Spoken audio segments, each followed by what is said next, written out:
আগামী মাসের ৬ তারিখ ভোর ৫টায় ইকুয়েডরের ঘরের মাঠে নামতে চলেছে ব্রাজিল।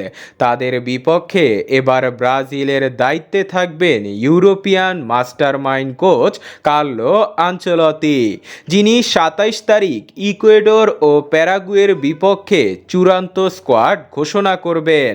তবে স্কোয়াড ঘোষণার আগে ব্রাজিল স্কোয়াডে আসলো দুঃসংবাদ। পরপর দুই হলুদ কার্ড খাওয়ার কারণে ইকুয়েডরের বিপক্ষে দলে থাকবেন না রাফিনহা। একই অবস্থা আন্দ্রের। তবে নতুন করে সংখ্যা জেগেছে ভিনিসিয়াস জুনিয়রকে নিয়ে। ইনজুরির কারণে রিয়াল মাদ্রিদের হয়ে শেষ ৩ ম্যাচে মাঠে নামেননি ভিনি। তবে ভিনির জন্য শেষ সময় পর্যন্ত অপেক্ষা করবে ব্রাজিল। তবে তারা না থাকলেও দলে ফিরেছেন নেইমার জুনিয়র।